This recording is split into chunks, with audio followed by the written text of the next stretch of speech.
live to ay ay ay ay. Ay, ay, ay, ay, ay. There's that Welcome, coffee. Steve. That's the Sunday coffee. morning. Steve, how do you say ay ay ay ay? How do I say I? Oh man, probably a lot closer to yours than Lucky's. I don't have quite that pitch that he does. Yeah, that's okay, brother. You can give it a swing or not. At the end, it just kind of helps us kind of get started, gets the juices flowing. It's That's right. early Sunday. For those who don't know, we tend to put these podcasts together on Sunday, sometimes the odd Tuesday, but that'll help get you at least going for the morning. But welcome, Steve. I think I'll refrain from the opener and I'll Yeah. ask Well, the other. Yeah. no worries. So today we're going to be covering, a subject that hits me at home and many of us at home is learning and education and helping our nation's treasure, the veterans. And so, I spend as much time in that space. So, Steve, tell us more about how you've revolutionized that space and how you plan on reaching out and just really being, I say the same, but somebody has gone out there and really doing the right thing for the right people. Yeah, well, if I can start, I was sitting in your waiting room and it's all white right here on my screen, and all I could think of was if you guys remember Bruce Almighty, where Morgan Freeman is playing God, and every time he sees Jim Carrey, like the whole area is just white, and I'm like, man, have I time traveled somewhere? Um, and it said I was in the waiting room, and only the host could see me, and I was like, oh man, I was a little nervous. Um, so yeah, I'm a vet myself. A little bit of a tech background. Um, I started out in the military in communications, but very quickly switched to technical engineering, and I did that for about 7 years. And then I switched jobs again. I became a crypto linguist, which is a lot more technical than you would think. I spent the next 7 years of my career working for the NSA. So a pretty solid background in tech, and I had a little bit of a head start compared to some.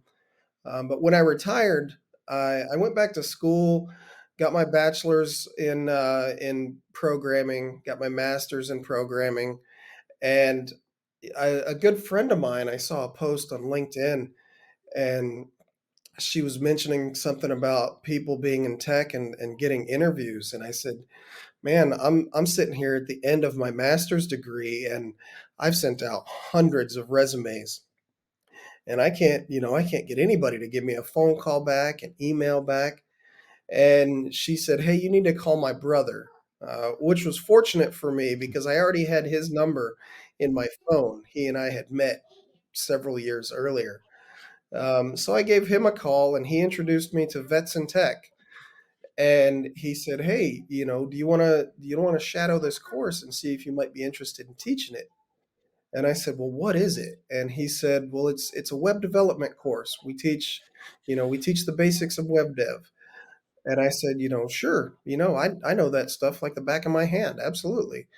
And so I started out teaching for Vets in Tech, as a part-time gig to, just make a little extra money while I finished school. And they brought me on full time to be the education coordinator after I finished my master's. So I've been with Vets in Tech full time now for almost a Wow. year. Yeah. Yeah. Yeah, man. Well, I want to draw the dotted maps here, right? What you just said is very important because what you did is what I encourage all the veterans to do, which is to say, yes, you can have lots of questions, but ask those questions to a real person. Don't get stuck in your own head thinking like I have all these questions and there's no answer. No, the answer is with the people. And if you get into the technology world, one piece of the acronyms that you come across is PPT. I don't know if people come across it often, but PPT is not PowerPoint. PPT is people, process, and technology. And that's how the whole world works, actually. If you think about it, people, process, and technology. You cannot develop a technology unless you have a process. You cannot have a process unless there's a people driving that process to develop the technology. So it's PPT. So when you're a veteran, when you're a military veteran, you just have to do that first piece. You always have to reach out to the people. not necessarily the crowd that is in the same confusion stage as you are, but you have to reach out to the crowd that already has been through that stages of, I've been through the confusion of military transition. I mean, look, I've been out of military for the last 8 years. I'm still transitioning. I still don't know where I want to be. I still don't know where I'm heading in life, except for this podcast. I'm very sure this is my favorite piece of it. But the people piece of it, like if you get into technology, you'll see PPT all the time. You'll hear about it. You'll like, what's your process like? What's your technology that you're developing? Who are the people that are developing this technology? So if you're a military veteran transitioning either in technology or anywhere you're heading, always do that piece of people, right? Knocking on the right people's door and say like, "Hey, Steve, what's up? I got to talk to you," right? And one thing you'll find out as a military veteran is that any military veteran will always make time for military veterans. I surely make it myself because I have a busy schedule. I have kids, I have family, I have all this stuff. But like my wife will tell you, I'm on a phone call like at a dinner time just because they're military veterans, right? Like, oh, you worked all day, you don't have time in our office hours to talk to me. Call me in my dinner time. I'll talk to you while I'm eating. You know what I mean? So that people piece is very important. Thank you for bringing that You up. know, I'm exactly the same way. I try not to put my Right. phone number out too much, because of the reach that we tend to have sometimes. But my email is out all over the place, and I'll finish work and I'll shut my computer down. But of course, my iPad's got my work email on it. My phone's got my work email. And if I see an email come across where a veteran's got a question, That's right. I'm going to stop what I'm doing and That's I'm how going it to is. answer that question. And sometimes my wife will look at me and she'll say, All right. you can save that until tomorrow. And I'm like, well, yeah, but if I wait till tomorrow, the moment may be fleeting, right? They may ask a question, and if they don't get an answer, they may turn and go another direction. And I certainly That's don't right. want that for any veteran. I'm trying to make a positive impact with what I'm doing now to as That's right. many people That's as I right. can. That's very important. So we are talking about technology here, right? Technologies, having the technological information and knowledge, certification, and education gets you paid. But there's a process to that, right? Process in transitioning into whatever technology that you're developing. So, Steve, I think you have a roster of technology that you cover. Tell us about the latest and tell us about where you guys been. Give us some background in your past and where are you guys seeing taking this program next onto. Yeah, so Vets and Tech started off just teaching web development basics. We taught HTML, CSS, and JavaScript across a 1 month cohort, and those cohorts were mostly driven by the sponsors saying, hey, we want to see people trained in web development. We want to see people trained in web development. And over time, they added Python. Hey, we want to see people trained in Python as well. And so that's what we were teaching. Python, web development. We will just alternate those courses. But as the company grew, and sponsors would say, hey, we want to see this certification or that certification. We've since added Security Plus to our roster. We've added Palo Alto Networks, not only as a training partner, but for Palo Alto certification and firewalls. We teach Net Plus, we teach A Plus, and we've now begun teaching AWS, everything within the AWS cloud. We start off teaching certified cloud practitioner. We teach security specialty, and beginning in November, we're going to start our very first solutions architect cohort. Lucky. Wow, that is a lot of certifications, and the thing is, you grew it. It some what I've noticed is it depends on when you come out of the different service, you don't know what to put your focus in. You think, well, I need to maybe go to school or I need to get a certification. Both of them are sound, directions, but which ones really mean something? And that perspective of growing it makes complete sense because a lot of people will spin their wheels on trying to get other certifications that maybe aren't necessarily applicable. A big one now is cloud has changed the face of all of the internet, IT, business. AI, everything now is exponentially faster now because the cloud. And it's good to have people to focus in. Okay, yeah, the cloud is important. How do we do business in the cloud? Well, we need to have people to know how to support the cloud. And so those types of certifications, those are definitely spot on. I teach a lot of the same things, and fantastic perspective, and those are great certifications. Yeah, they are, and we've all scrolled through Facebook or LinkedIn and seen memes posted everywhere. And one that I see in a lot of the military groups that I frequent, you'll see the two little stick figure soldiers, and one of them says, "How do you get an $80,000 salary job?" And the other one says, LOL, just get your security plus, right? And it's not so far from the truth, that's a little plus or minus on either side. But that is that one's a great start. But one mistake that I see made pretty often among the veteran community, and I try to coach them against doing this, is they will earn, five, six, or seven basic certifications at the very bottom that covers a wide range of things. And what I try to coach them into doing is pick a tier that you want to work in or you think you want to work in, and work your way up that ladder of difficulty rather than across the rungs of difficulty. Because once you start earning certifications that increase in difficulty, you kind of make yourself more impactful in that Yeah, higher I think market. this is the step by step process, and to be honest, the Security Plus is a door opener, right? As soon as you sit behind a keyboard, there's no Security Plus knowledge that you can just start punching in, right? You actually have to know what to punch in. You have to know how to use the keyboard in order to get to the screen that you have to be in order to do your security work, right? So I think the security is definitely the first ladder, maybe the door opener for you, but you have to have some Linux background, right? You have to do some Linux understanding. So, if you understand Linux, that means you're punching the codes in, punching the numbers in, right? Or you at least know, even if you don't know, you know how to use the interface, the user interface to do your security work that you have to do, which pays you, say, 80K a year. I, I'm very glad that we are talking about the certifications because, like you said, that wide range. Hey, look, if you do A plus, most likely they're going to put you behind the keyboard, as in they're going to have you fix the monitors and the PCs and so on and so forth. And if you know that's not what you want to do, yes, of course, you got to talk to Steve and say, Steve, what's my roadmap like, right? Where do I end up in if I want to end up in a PhD in Cambridge? Well, let me tell you, sir, you don't want to start off with an A plus, right? It's going to take you a while.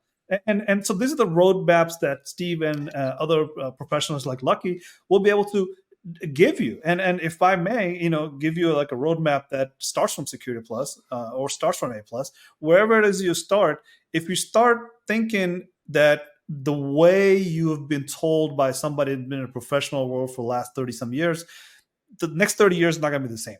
Next 30 years will have to be a little bit more innovative on your part, right? If you're a military veteran, you're thinking about the roadmap, you have to say like, okay, I got the cloud certifications that I know I want to get. I have A plus certification now. I will get Security Plus somewhere in the middle. But that's not end of the whole spectrum. The spectrum goes on beyond the roadmap because now you start thinking about how data works and how these data are creating AI machine learning and how this machine learning is automating some of the code development. So instead of you punching in stuff, you're just typing in things saying, AI, tell me how to write that code so that way I can copy and paste it into making it work for my security team, right? Of course, you have to know some understanding that you should not copy and paste any code you see on the internet and put it in your security system. Remember that first, and move on to your road mapping to say like, how does this AI machine learning excels me beyond that cloud certification? Because maybe I don't need a cloud certification. What I actually need is this algorithm understanding. And I never really tapped into it because I am really good at mathematics. Not me, not pointing at myself. I'm really bad at math. But you as a veteran, right? You probably know that you have some math inclination, but you don't know how coding and math works. So if you know yourself a little bit, you sort of have to tap into that part of you rather than the certification part of things that are listed on a brochure somewhere, right? You have to look at it yourself and say, I'm more like a math guy rather than a coding guy. I really don't want to do coding. But if you do math, you're the genius that AI machine learning world is lacking. And if you don't know that information, that's where you get into Steve. Like you come to Steve and say, Steve, I'm really good at math. What do I do? Well, go to that machine learning route. Well, you mentioned something that I think is a really really great point, right? So when I go to different conferences, or I go to different, like I went to NatCon earlier this year, the Student Veterans of America National Conference. They hold, every year. I went there, and a lot of the folks that I spoke to, they hear tech and they immediately think code, right? And that's not the case, right? Tech is, banks are tech, right? We're talking about encryption as money get transfers from one bank to another. We're talking about making sure that account numbers are properly secured, and things like that. That's not necessarily code. You can work on the security side of that. If we're talking about logistics, right? Absolutely, logistics is loaded with tech, right? So you could have a supply clerk coming out of the military, and jump immediately into tech in logistics, right? Because more and more now, tech is in every single industry, and it doesn't have to be sitting at a keyboard writing code, but working in those tech related fields are going to, they're going to make you much more secure financially than cranking wrenches at a garage, or finding one-off gigs of flipping burgers at this place or changing tires at another place. What we want at Vets and Tech is to train these veterans and veteran spouses into good, solid, quality skill jobs that are going to help them in the long run. You said something that really resonates with me is, you know, in the military, you're going to have your job, your MOS, what you did. And then coming out, that's not a reality. Whatever you did in the service is not going to be something you can do in the outside. But I tried to work with the veterans to find a common ground. Look, if you were a mechanic, trust me, brother, you know how to troubleshoot a car. You can troubleshoot programs. You can troubleshoot incidents. You can troubleshoot security scenarios. It's all the same thing, brother. And as long as we can find a common ground and help them, and then there's going to be, okay, there are some certifications that are entry level that help you understand all the different facets of security where you can identify a role that you belong. If you're not super technical, you're more administrative, there's administrative jobs like information security officer, auditor. Those are positions that, some auditor can be technical, some of them not so. Policy, at the end there's positions for people that security will that you can be a coder, you can be a developer, you can be a security guy, you can be a pen tester. The sexy stuff is, the hacker stuff, of course. But all of it at the end, there you have to be able to walk and identify which areas are, because I'll give you an example. I have a class of 30 students. you know Out of those 30 students, not everyone's going to be a pen tester, and I try to explain that to everybody. Look, there's roles. Everybody here serves a role. You're never going to be on an island where you're trying to solve the world's hunger all through some kind of code or some kind of solution. No, you're going to have a team of guys with you. You're always going to have people supporting you. You're always going to be part of an organization. You're always going to be part of not just a team, but people supporting an effort. So at the end, you're just part of a machine. No, there's going to be a role that you belong in. And so identify those, like you said, those strong points. Where do you fit? Well, and let me, when you say, your role, trying to find where your strengths are at, something that we've added to our toolbox, this year with Vets and Tech, in one of our partnerships, we actually have a skills IQ that we can actually run you through to see where your strengths are. I may get an email from somebody saying, "Hey, I want to learn to write the slickest Python code that there is, right? I want to do one line applications and just have it work, right?" And that's not reality, right? reality is, let's see where you're strongest, right? So they can reach out to me, and I can give them, I can give them a license on this platform that we use, and I say, hey, try to take these different tests in the different areas that you think might interest you, right? And where you come back strongest, that's where we're going to start your roadmap, right? We're going to start there, and we're going to build a pathway for you to get into tech. So, that's one fantastic tool that we've added, is being able to actually assess where an individual veteran is, when they're coming out saying, I don't know what I want to do when I grow up. Well, shoot me an email, and we'll have you take a couple of assessments and find where your strengths lie, and we will build a roadmap for you. One thing we've discussed before the recording started is that you always have a sense of purpose that is built into you during your training, because Steve's sense of purpose was, I have to work in this environment where national security is at stake, right? Sense of purpose, everybody has a sense of purpose built into it when they go through the military training. My sense of purpose was physical security. Look, my transition from physical security and Steve's transition out of military into technology has been two different paths, right? But all comes down to the fact that your sense of networking, right? Who are you asking those questions, and how many people are you gathering this information from and building it for your purposes? Is the hardest part of your journey, right? Is because you have to really rely on yourself. If you rely on other people, you get somewhere. But if you rely on yourself, you'll get somewhere where you really need to be at, right? So the sense of purpose turn that into the sense of networking, and that sense of networking is going to be the ultimate foothold into where you're heading. So I can tell you, the other day, Steve put together a colossal amount of networking event, where they had SAP, they had Disney, they had Uber, they had 40 other companies that if I name them all, you will know all of them. Lockheed Martin was there, Comcast was there, right? Amazing amount of people showed up. And that's good, because now you're seeing how many people are actually interested in networking with you, because you put your foot forward and you're asking the right questions to the right people. And the reason I bring that scenario up is because I remember 8 years ago, 8 years ago, when I first got out and started my military transition, I was unemployed for 11 months, but just relied on myself and relied on my network. And one of the network member I met 8 years ago, from SAP, he was in that program that Steve put together, and I was just static. I was like, "Oh my god, Adolphus is here! Like this guy, I met him 8 years ago, and he still is networking for the military veterans." So the sense of networking inside of the military veterans community is strong. And I know Adolphus was in that networking event because he's a West Point graduate. He's a military vet himself, and he's really interested in helping other military veterans get to a point like I have. Like I've gotten to a point where I know and dream about data now, versus how 8 years ago I could barely even spell data. Right? I probably call it data back then rather than data. Just kidding.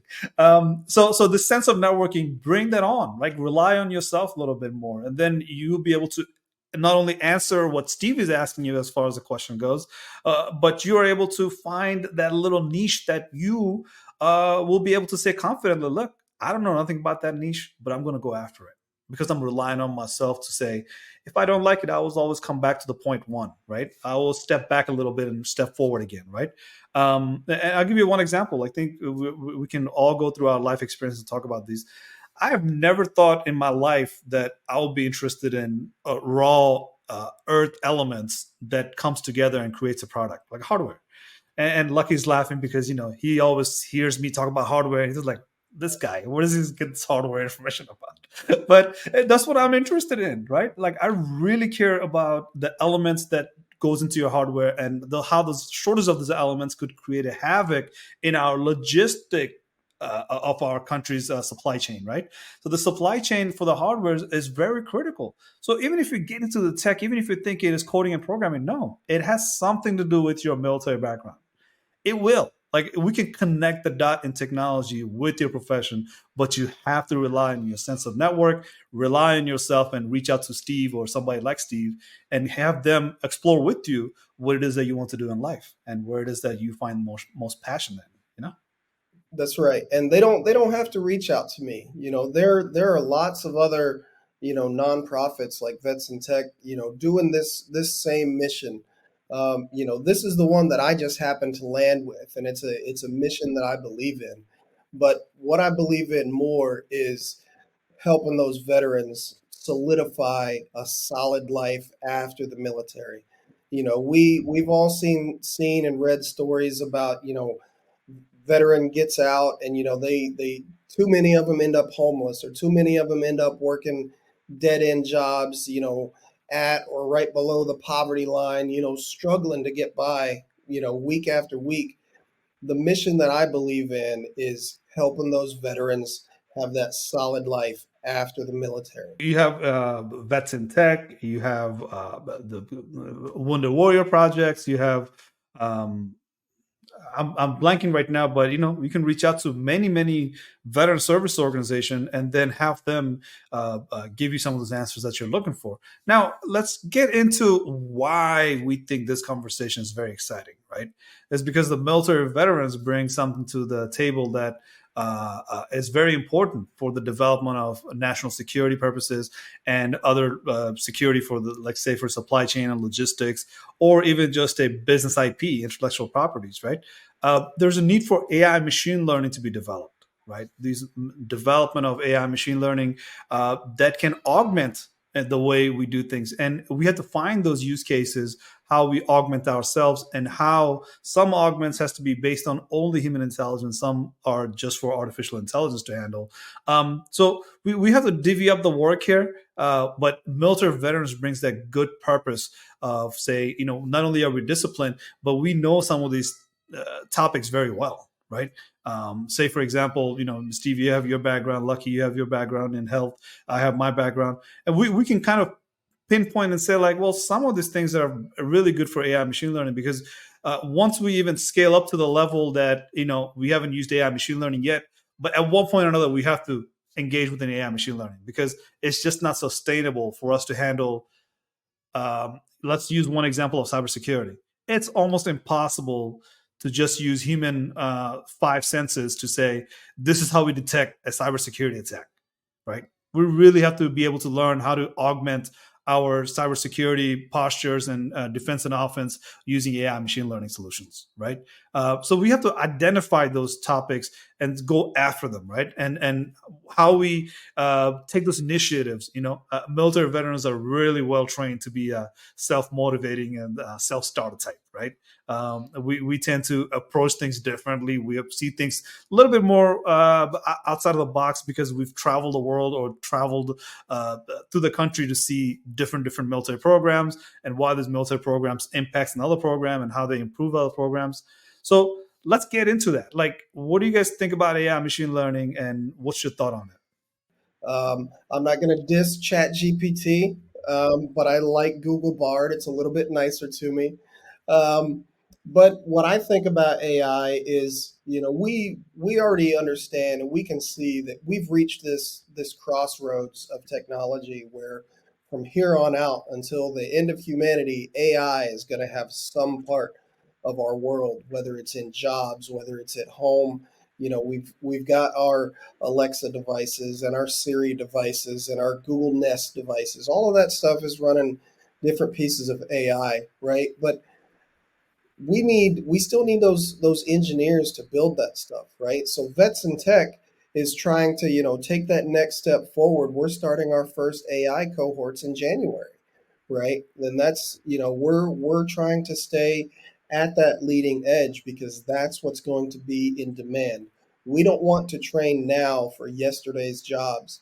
We want to train now for the jobs that are going to be sustainable, and what we can see is the visible future. Yeah, absolutely. And the Lucky and I, we talk about AI machine learning a lot, and one things that we've always seen is uh, not really anything will be replaced or gone completely, right? We will still have to use coding and language, programming language, to speak to the system that is the hardware, that we have to speak to the hardware, and then how the hardware processes that data, and we will have that somewhere in the mix. It's just that we won't literally direct ourselves into a blank screen that has code that you have to write in, right, and press enter to make that code work, right?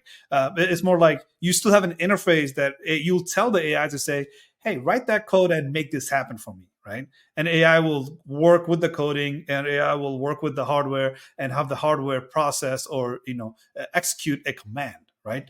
So even if you are thinking like, okay, I'm more like a coder guy, I'm not into AI machine learning, or you're thinking like, okay, I need to learn how to code first in order to do AI machine learning.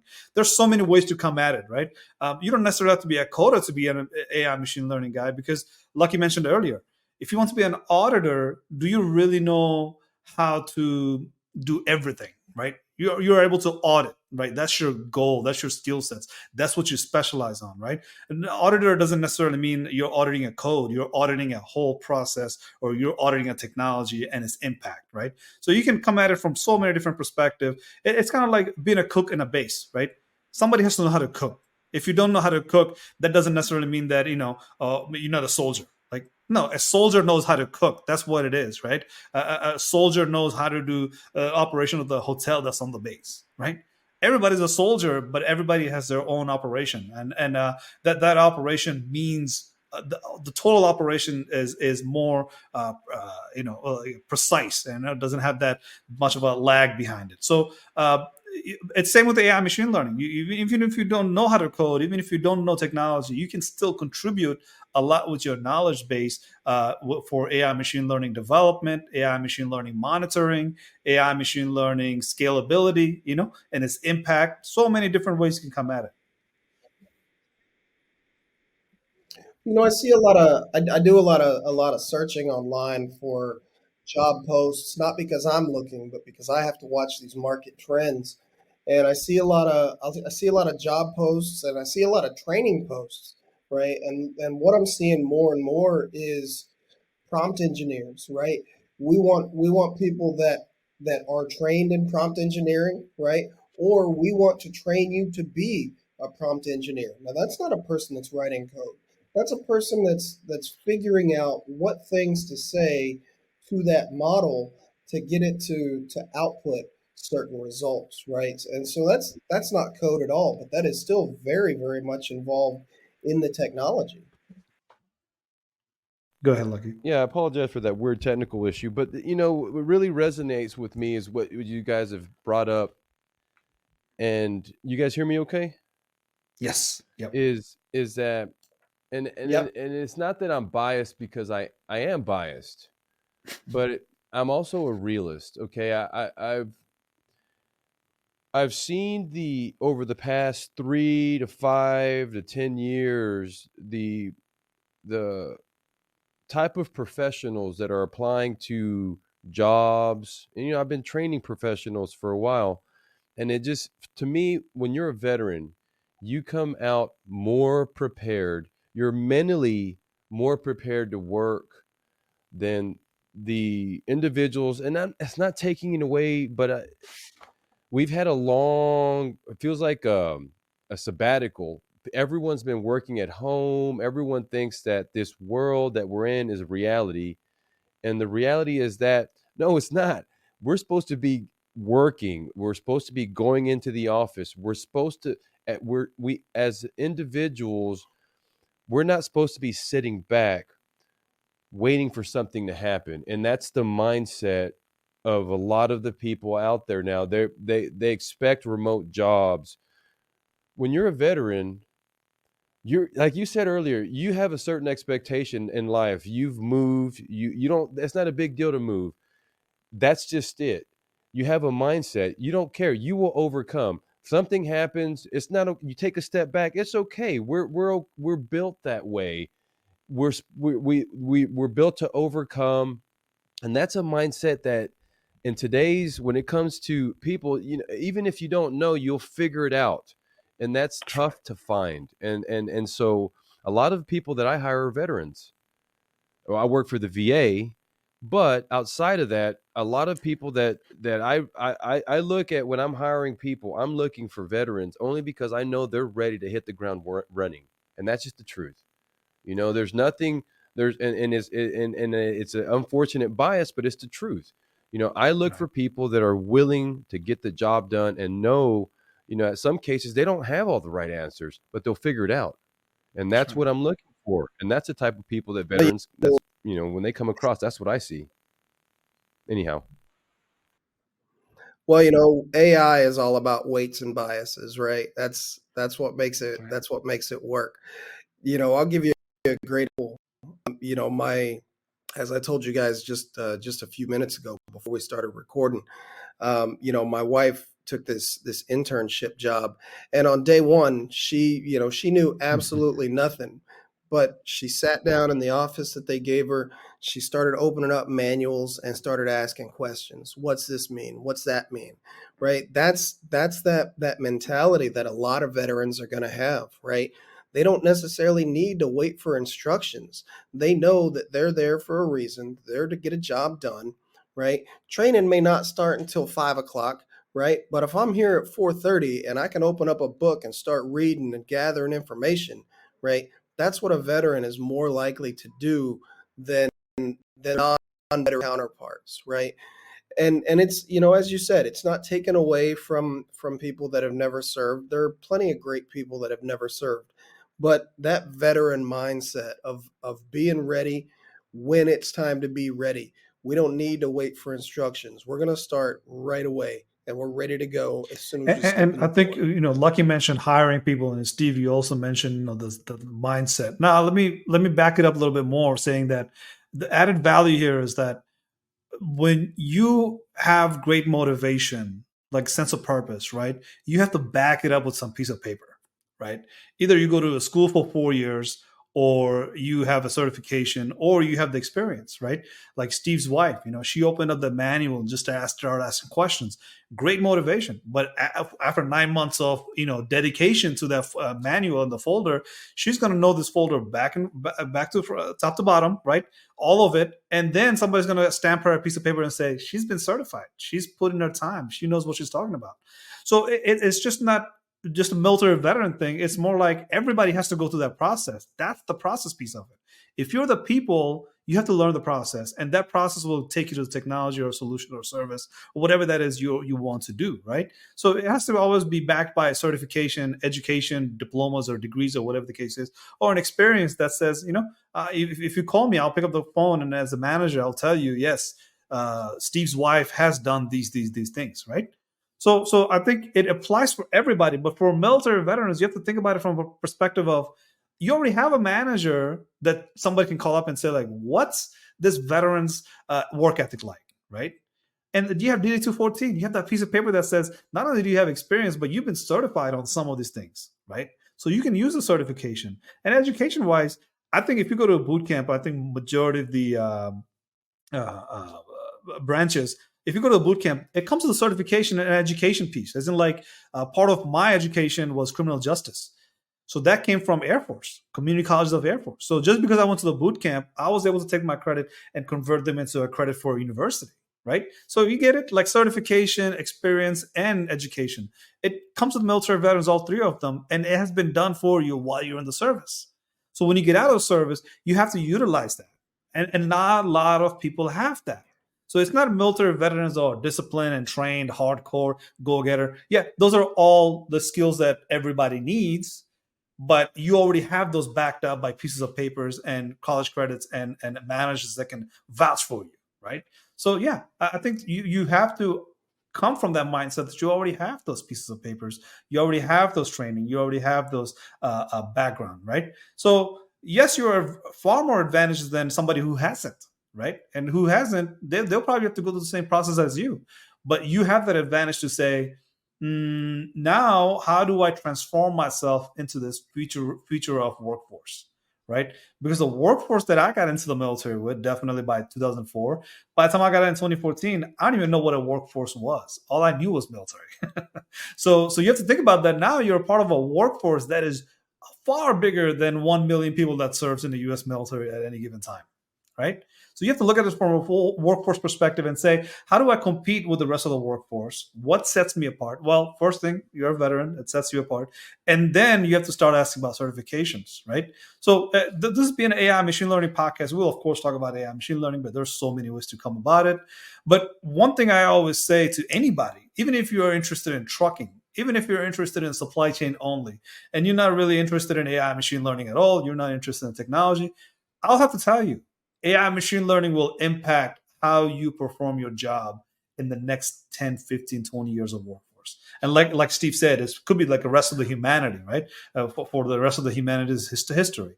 So any career you pick, you have to have some AI machine learning understanding and say, how does this impact my next job? And how do I include that in my portfolio, if not include that into my knowledge base at minimum? So that way, when I see it, I can identify it and make decisions off of it and say, like, this is where AI will make the most impact, or this is how I will utilize AI to do my job in the future. That's all I got to say about that.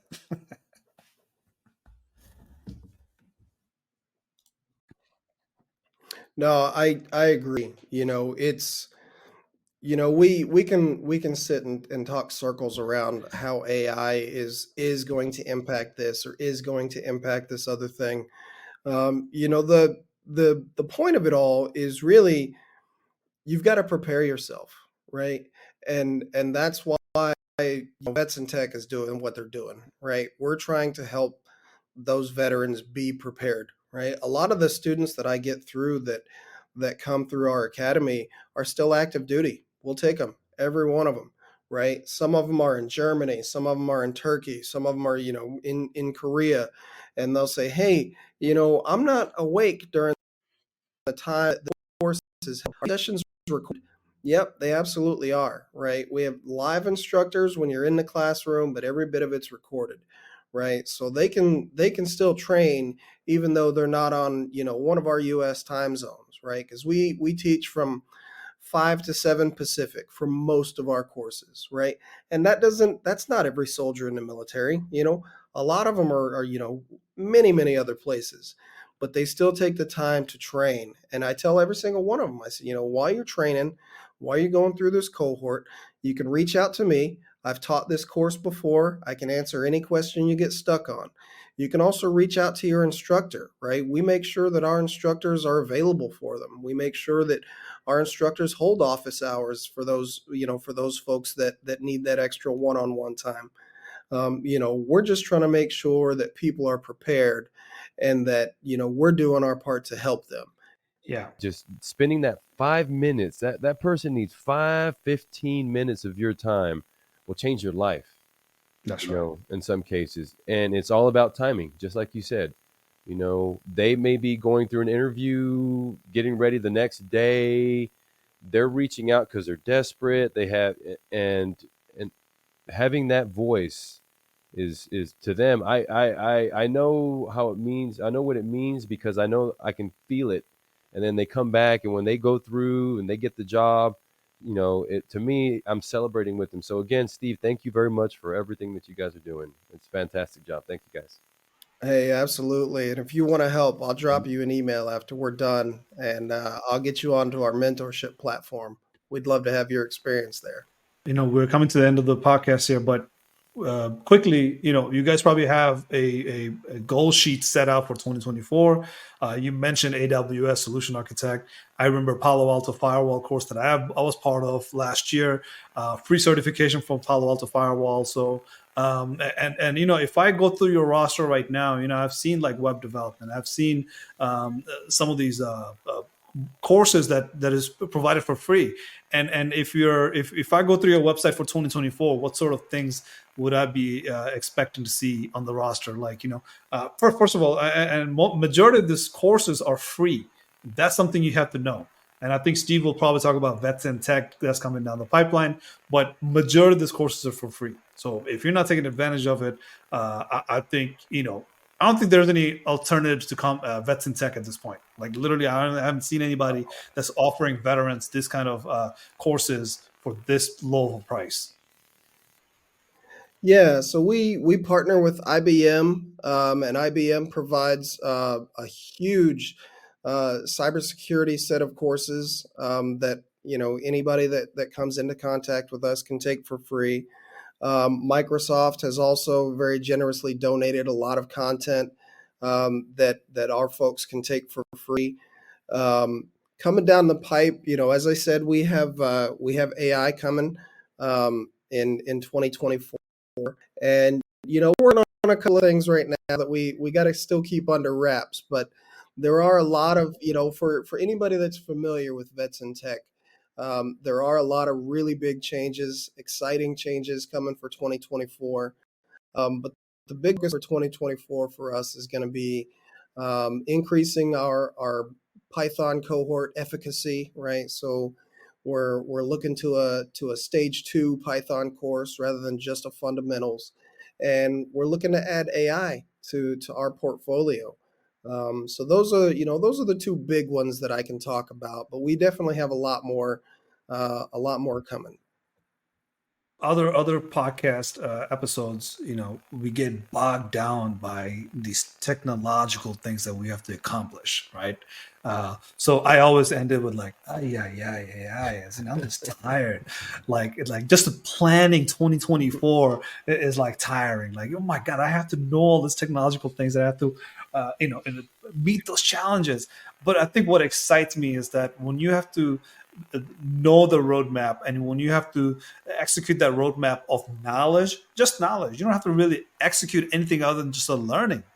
It's so exciting. It's so exciting because like there's technical challenges. I get it. There could be very energetic, sometimes very drowning, but at the same time, just to know that you have all this knowledge on your arm's reach, as in open up your laptop, Steve and Vets in Tech is right there and there for you. All you gotta do is click a bunch of times. You don't have to walk outside of your house to learn all this information. Like the accessibility of these information is super exciting. So, I like I am pumped, man. Let's go. Yeah. Ay, ay, ay, ay, ay. Ay, ay, There you go. I There you It go. worked. It That's how worked. you finish. So love it. yeah, very exciting stuff. That's very exciting, Steve. So you know, uh, we are looking forward to having you back. Follow up and give hear some of those new interesting things that you guys are unfolding over at Vets in Tech, and we would love to hear more. And you know, just give us some guidance on how do we reach out to Vets in Tech, and what to do next. Call to action. Yeah, so for anybody that's looking for information, you can email me smarlow, marlow at vetsintech.co.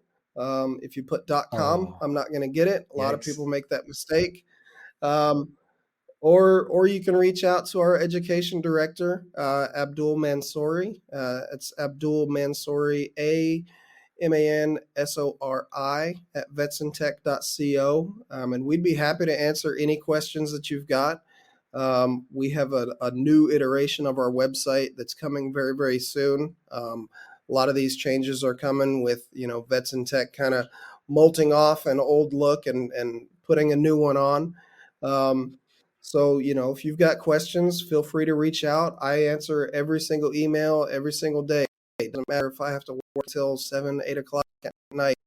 This is a mission that I stand behind. It's a mission that I'm proud of. And so I don't stop working at the end of the day until my day's work is finished. Amazing. Amazing. Lucky? Well, barring any more technical issues, you guys hear me okay? Can't hear you okay? Hey, Yes, again, sir. thank you. You know, fantastic mission, helping the right people. Thank you. Thank you, gentlemen, for having me on. Thank you, Steve. Until then, we'll see you soon.